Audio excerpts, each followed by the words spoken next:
Imagine if like you were in an ad like with a little donut. I don't know. I feel like that'd be kind of fun.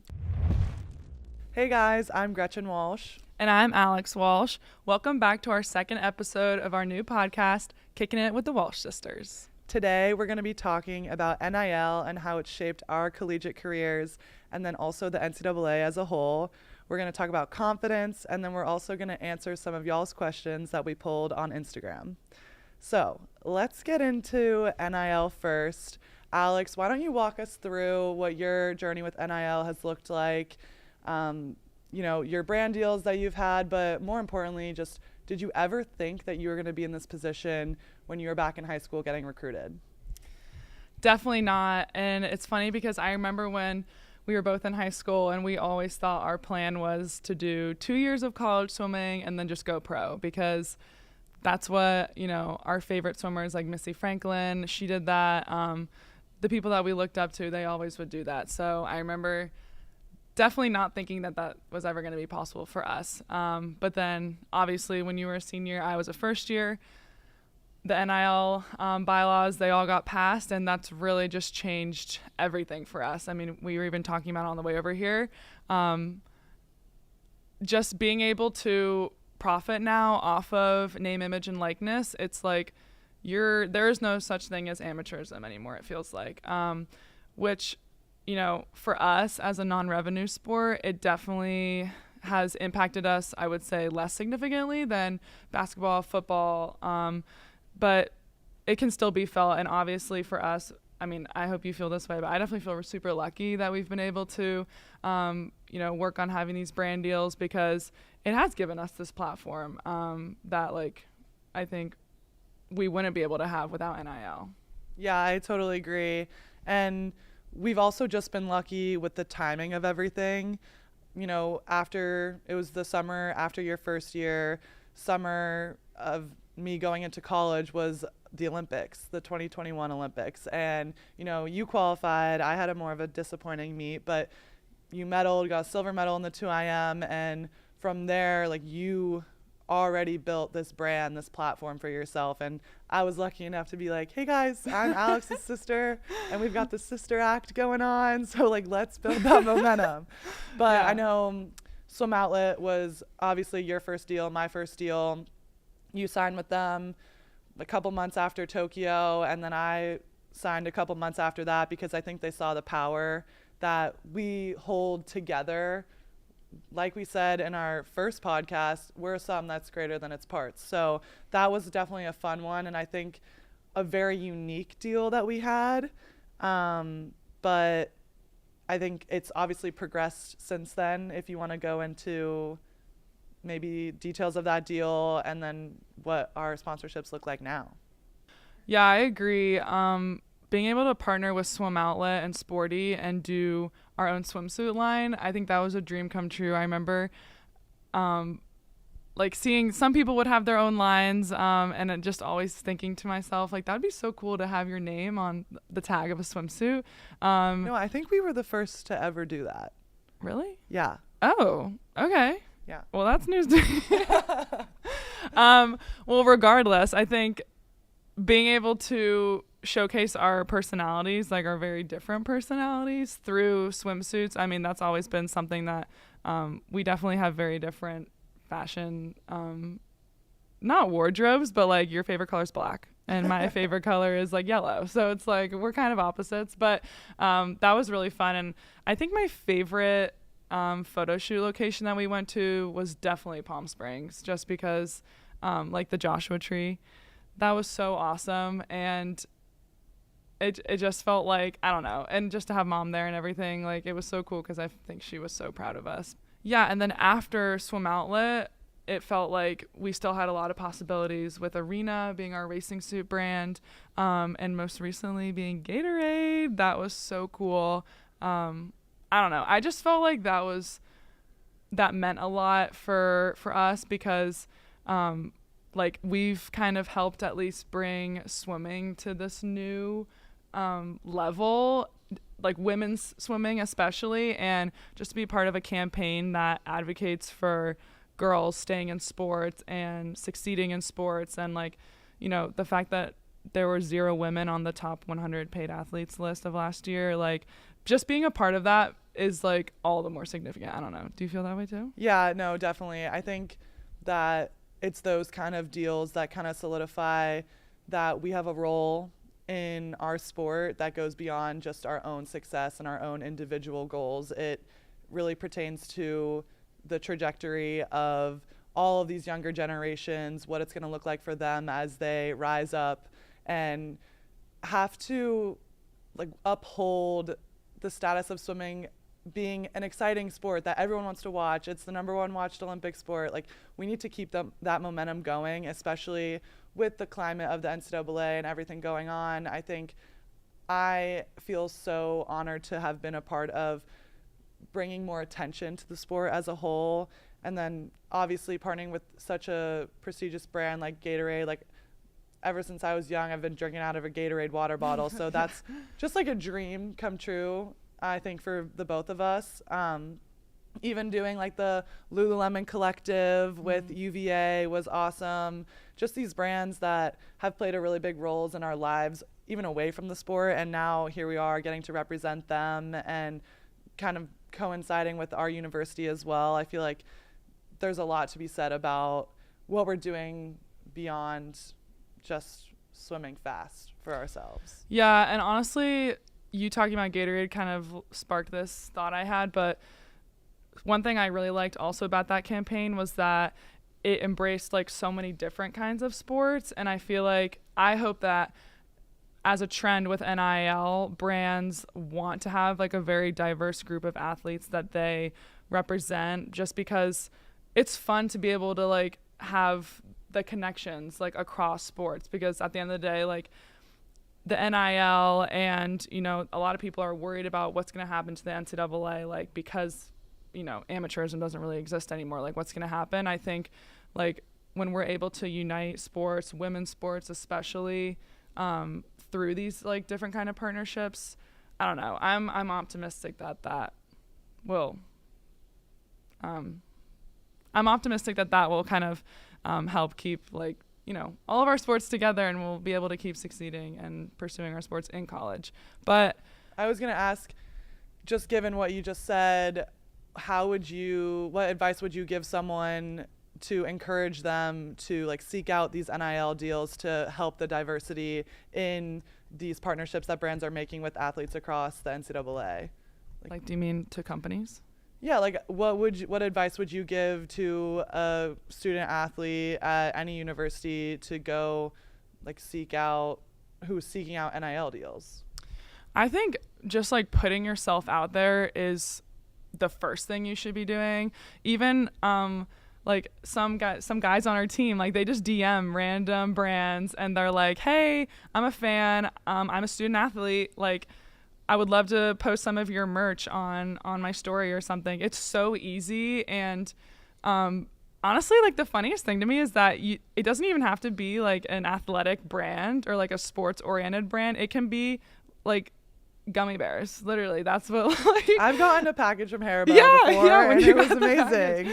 Yeah. And it's like, for me, I would say, like, don't be afraid to brag on yourself, because everything you do is insanely impressive to just even being a at the normal level.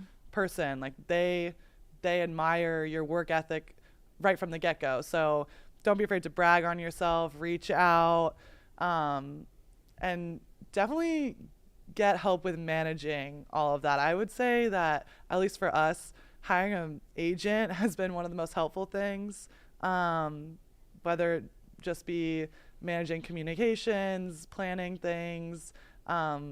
There's a lot that goes behind the scenes, and I think that I'm very grateful that I don't have to be in charge of all of that for myself anymore. Speaking of bragging about yourself and, you know, putting yourself out there for these brands to see you, that kind of segues into our next topic, which is confidence. And, you know, when we were younger, we definitely struggled with confidence. We both saw a confidence coach, but a lot of people that, you know, are NCAA student athletes, a lot of professional athletes, they still struggle with confidence. So I don't know, I think your story especially is really inspiring. So if you could just tell us how you were able to fall short of making the Olympic team and then make it? Like, how did confidence play a role in that? Yeah, thank you, Alex, for your question.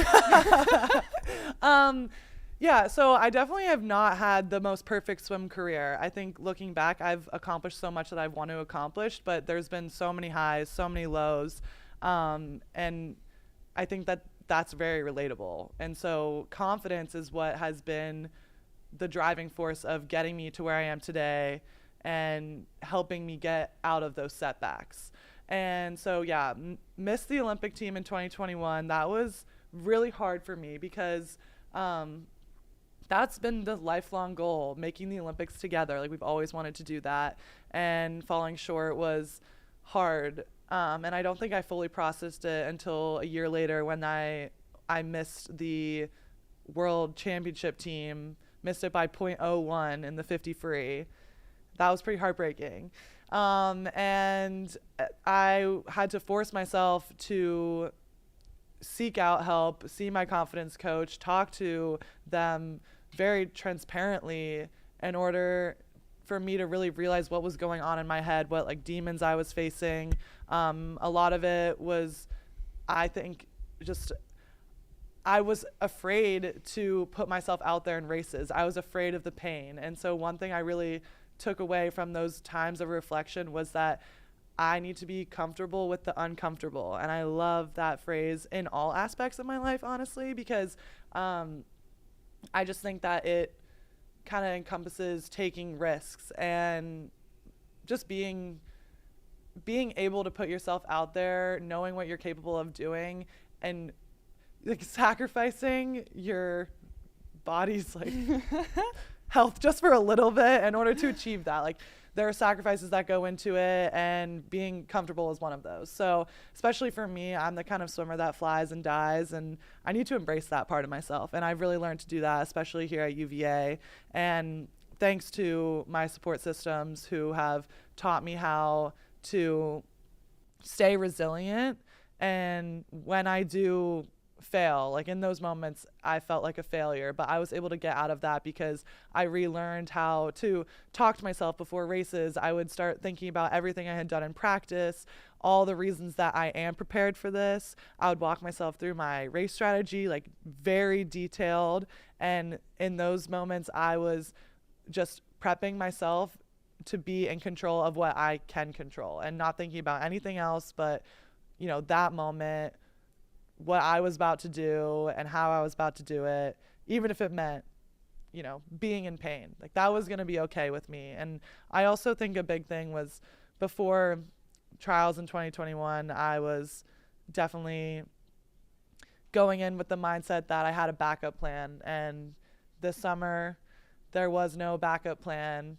I had no summer plans besides going to the Olympics. And I think that also helped me because I was betting on myself. And I think that's a really important part of being in such a competitive sport like swimming, honestly. But you've also dealt with confidence, especially this past summer. Talk us through like what it was like in Paris, getting DQ'd, how you bounced back from that, how you changed the direction of your own life to like come back so successful in the NCAA season. Yeah, well, I mean, honestly, it helps to have you as my sister because being able to see how like you missed the team and then I immediately left for Tokyo and then everything changes, like our whole lives change and NIL changes and everything, and then we're at college. So that was even like something we had to kind of deal with on our own. And so going to Paris, I mean, it was such a fun summer. Like, it does make me happy to think that I can think about it and think of happiness, like totally thinking about like being in Croatia and like training together and like being able to train with other Team USA girls. That was so fun. And then obviously being in Paris and having a view of the Eiffel Tower in our suite, that was so awesome. There were so many good memories, but yeah, obviously the one that kind of painfully stands out is being disqualified after rib. Gosh. after I, think, hey, I thought I just won a best time. I thought I won a medal. And honestly, like, I wasn't even super happy with the time. Like, yes, it was a best time, but I thought that I was capable of going faster. So it was more of like relief. Like, I remember I hugged Kate and I was like, oh my gosh, we won a medal. Like, that's all I cared about, really, because I was like, and I even had texted our social media manager and I was like, hey, like, can Gretchen and I do like the media stuff together since we're sisters? And she was like, oh yeah, just like focus on your race first. And like, and then I didn't even get a medal. No, but just like I had put so much pressure on myself to medal because at the end of the day, that was my goal because like, the 2IM was like a huge race in Paris. But yeah, gosh, I keep finding myself in these like really tight races, I'm realizing. Anyway, so yeah, like it's hard to even just put into words like what it felt like to be disqualified, but obviously just like had a moment where I was like, wow. And then obviously had a moment with Todd and I was just like, I don't know what to do. Like I felt like I sacrificed so much and I like didn't get what I wanted. But then like even just 10 minutes later, I was like, I don't regret like putting in all this effort. Like and I don't it doesn't define like I put in so much work and I had so like obviously it hurt and like it definitely was just like a letdown. But I didn't let it take it away from the rest of the summer and like the fact that I had accomplished something that I wanted to do, which was like be in the race, be a contender, go out fast. Like I was super proud of that race.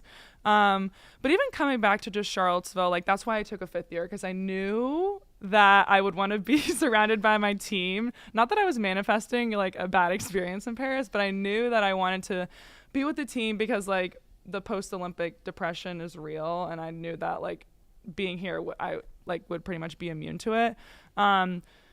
So yeah, it's been really fun just to like be in the NCAA and like not really thinking about going a best time or like, not having these like super specific goals, but more of like the goal of just like how fast can I go? Like in these new events I'm swimming the 100 breast and NCAAs, like just stuff that's keeping me motivated. That's why I decided to swim the 2 fly, is because I was talking with Todd and I was like, I'm more excited to do the 2 fly. And he was like, okay, yeah, let's just do it.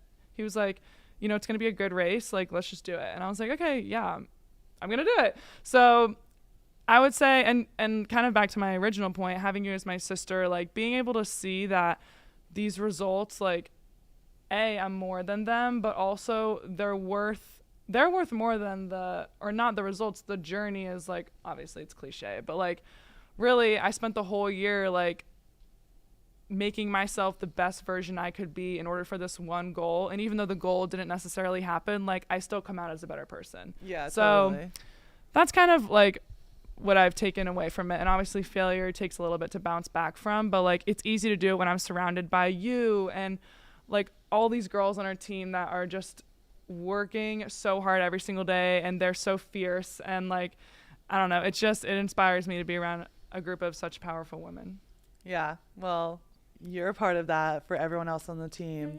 Thanks. I would say for our audience, maybe of people who don't train with, such an elite group every day, which can be hard on your confidence too. Yeah. Definitely, like it's been hard to be at UVA, learn how to find your confidence when you're getting beat every day sometimes, you know what I mean? But I would say like my biggest advice for those who are struggling with their confidence is definitely to find your support system, because I feel like we've both found that with UVA. Obviously our family has always been built in, but we can like reach out to our teammates, we can reach out to our coaches, it's all there. And then also I feel like confidence, sometimes people have this misunderstanding that confidence is just going to show up like when you taper and you get to the meet. But like something I did a lot last year was like I knew like sometimes no matter what you can do before you get on that block, like you're going to be nervous and you're going to be doubting yourself. And so I remember I would like sit, this is going to sound kind of crazy, but I would sit in my room and I would like close my eyes and I would imagine myself walking out at the Olympics and like hearing the crowd. And like that would make my like my sympathetic nerves, like my heart would start beating It would like really simulate fast. Yeah. that. And it would almost simulate, the feeling of what is that going to feel like? And honestly, that was what helped me, because then I would think to myself, okay, like deep breaths, think about like, don't let your confidence waver. Like it's different for everyone, but like everyone has their thing that helps them. And like, so I'm really bad with visualization. I can't do that. Stress me out. no, yeah. And I can never visualize myself doing a race correctly either. I don't know what's wrong with me, but I can't do that. You do a backflip off. But like I was saying, earlier when I was talking about what I learned from my confidence coach, definitely that like pre-race self-talk of like walking through the details, reminding myself all the crazy stuff I've done in practice, all the work I've put in. Like that's the kind of stuff that allows me to step up on the block and have that peace of mind knowing that I've done every single thing I can to be my best version of myself in this race. Yeah. But would you say like you also have that positive self-talk like in practice? Because I have learned to get that skill to be able to translate it into races. Like when you're struggling in practice, are you like, let's do it? Or like, what's your mindset? When I'm struggling in practice, I'm more so motivated by the fact that I want to be able to walk away from practice knowing that I gave my best effort, regardless of what my times are or whatever. So I think that is what's motivating me, because when I can look back, but you can like pull yourself out of like a bad, like you can talk to yourself out of a bad place. Like, yeah. I think if I just know good. that I'm trying hard, and I might have to vent a little bit, I complain a little bit, that's okay. Everyone's allowed to have bad days. But if I'm allowed to get that negativity out of me a little bit, then I can normally just put my head down and go. Like I won't speak, but I'll get through. But I feel like that's like a good habit to get into. Definitely. Like just put your head down and do it. Like, because that's what's going to help you at the end of your race, like the last 5 meters and stuff. Okay. Should we get into the audience Do questions? I've got them pulled from Instagram. Let's start, since we talked about NIL, what is your dream brand deal? Are you asking me this? Yeah.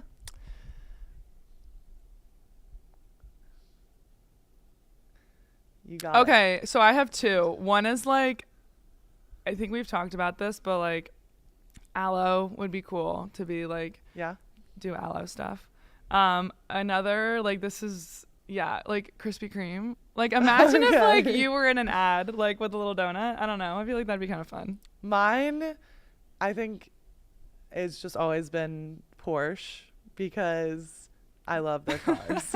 Like how sick would that be? Yeah, no, it'd be sick. That's all I got to say about that. Okay. When have you been most proud of one another? For me, I have two moments. I would definitely say when, and they're different, but when you qualified for the Olympics in 2021, that race, like I'll never forget that moment, and like hugging you after that, because we had been apart all year, and like I don't even know what was going on here in Charlottesville, but all I knew is that you made the Olympic team and nobody thought you were going to, and you did. And so that was a really cool moment as a sister. And then definitely just like how the way you handled the DQ this summer. I think I was really proud of you. And I feel like you didn't let it affect you the way a lot of people would be affected by that. Thank you. I think the proudest I've been, kind of similar, where it's like a little bit twofold, is this past summer when you won your first individual medal in Paris, silver, like me, on the same day. We were talking about that. That's so crazy. But anyways. It was in the stars. Yeah, in the stars. I wasn't supposed to You win. were not supposed to win. But, I think it's hard for people to comprehend, like, you break the world record at trials, you immediately go from, will she make the Olympic team, to now she's the Olympic favorite. Like, how do you deal with that? I don't know. You can answer that if you want, but like just that mindset shift. Like, I don't even know what I would have done if I was in your position, because seems very terrifying, because that's kind of unexpected. You're like, oh wow, okay, let's go. I'm the number 1 seed at the Olympics. Like, what? Anyway, sorry, that was crazy. But when you won a silver medal, I think, like, I can imagine that it was kind of happy and sad at the same time. Like you wanted to win. You had you were out there so fast as you always are, and those girls were right there with you, and I know that stressed you out. Like I even in the stands I was like, oh wow, I know she's like stressed, but on the turn but just like being able, kind of similar, like you were the favorite, you got silver, but like what you had accomplished that whole summer in the hunter fly, like you talked about in your Instagram post, like just thinking about like your little younger self that quit swimming because the pool was too cold, like that just went so much further than I think like a gold medal would have done. But you still got that gold in the relay, so Yes. I'm proud of you. Thank you. Okay, who steals clothes from who? Well, I am currently wearing your sweatshirt, but Yes. you I would say happen to notoriously steal me. more than me. I will like definitely go into your closet and Yeah. take home like 5 things. Yeah. If need be. Yeah. You just have good style, like sense of style. Thank you. Yeah. Yep. Okay, biggest pet peeve of one another. We've been waiting for this one. We have been waiting for this one. Okay. My biggest pet peeve is that sometimes you don't respond to my texts. Oh, no, it's because you're always on Do Not Disturb. Always. Oh, You yeah. never turn it off. And then it's really hard for me to contact I've been you. getting better about it. Slightly. Yeah. My biggest pet peeve of yours is that you're literally always late. Yeah, facts. I knew you were going to say that. Yep. And that's like not me I'm not hating on your character. It's No, that's just true. how Yeah. it goes. Okay. Dream practice. No practice is my answer. Ditto. But if I had to have a real practice, probably hunter breast. Like, that's a fun one. Yeah, I don't do that, but I would say like 50 free with a little bit of starts. I love how you say you don't do that. Well, one question is who's more competitive. Should we talk about that? Yeah. We got competitive. We got competitive. We both went, yeah, that And was unlike us. The 100 breast, Cavalier invite, 1/100th apart. No, you have to set the stage. So I never do this So event. I'm swimming this event at NCAA's, right? It's like this huge event for me. I'm train really it. excited. I'm training it. I'm full on breaststroker these days. Gretchen's entered in the 100 breast at Cav invite, and I'm like, oh, easy. Like, she can't like break 59. Like, yeah, this is all me. This is my time to shine, like literally. And so she swims prelims. She goes a 57 low, which is like almost my best time. And I was like, oh, wow. Okay. So then I'm in the heat after you in prelims. I don't go as fast as you. And I'm like, oh my gosh. Like, So wow, I'm number she's one literally seed. going to beat me tonight. This is so embarrassing. What am I going to do? And I'm also thinking to myself, like, oh no, my confidence is wavering. Yeah. But anyways, the final comes on. Our whole team is like getting amped for this race. It's like 8, like all of the girls were UVA girls in the final heat. And we have this big race going. And on the last turn, we're like neck and neck. Like we are next to each other. I'm And pretty I'm sure we thinking to tied, like, myself, every- just give it to me, Gretchen. Just let me win. Like, And just- I'm thinking, should I give it to her? Genuinely, like I don't think in my races I normally just like counting stuff, and like I don't know enough about this race to be counting anything. So I'm literally thinking to myself, do I let her win? No, I go. Like, and I'm thinking to myself, are you going to let me win? Oh, you're not. Okay, like, let's go. Yeah. And then I out-touched you by 1/100th. And I just have to say, like, it was a win for the older sisters because the younger sibling in general is such a privileged role to have. So I'm glad that, and everyone on our team was so happy because when was the last time you lost a race? Oh, I guess at the Olympics, but short course. No. Claire beat me in the 200 back. Oh, right. Okay, yeah. I've been humbled this year. True. But it's few and far between for Gretchen. So, And it was best case scenario because we both went best times. true. Alex came out on top. We pushed each other. We did. And that was probably the most competitive we've both been in a long time. like ever, Yeah. maybe. Like with anyone. I wouldn't say I am the kind of person that has rivals, but like in that race, like, Yeah, we were It was rivals. on. Yeah. We were not sisters. okay, are you a cat or dog person? Cat. Dog. Very specific question. What do you feed Obi to make him so fat? Context, Alex's cat. Context, my is- cat is massive. Obi is one of a kind, and he gets just basic kibble, but every now and then I will give him a sweet treat. Not actually, but like a piece of salmon. Oh. He's spoiled. Okay, what is your favorite relay memory, like, that we were both a part of?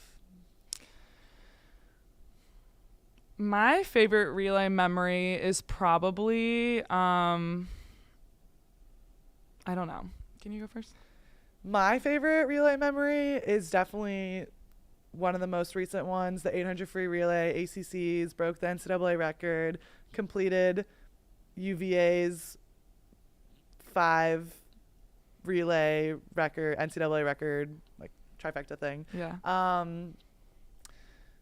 That was definitely my favorite. It was the most difficult relay Definitely. I will ever be on to this day and forever, but it was the most memorable because we had been thinking about that for so long. Like the goal was achieved. Yeah.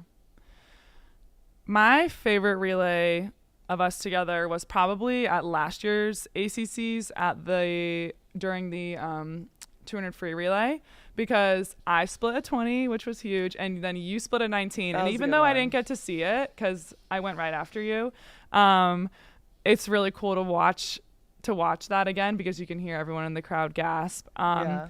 But that was just a really great relay, and I don't even remember if we broke a record or anything, but I remember that was really cool. Yeah. That's a good one. Mm-hmm. All right, last question. Who's the favorite child? No, not anymore. Me now, because I answer my texts. I don't know. Maybe we'll have to debate that amongst ourselves. Yeah. I would say notoriously it's been me, though. That's what I'm saying. Younger sibling. Yep. Okay, I think that's a wrap on our second episode of Kicking It with the Walsh Sisters. Thanks, guys, for watching.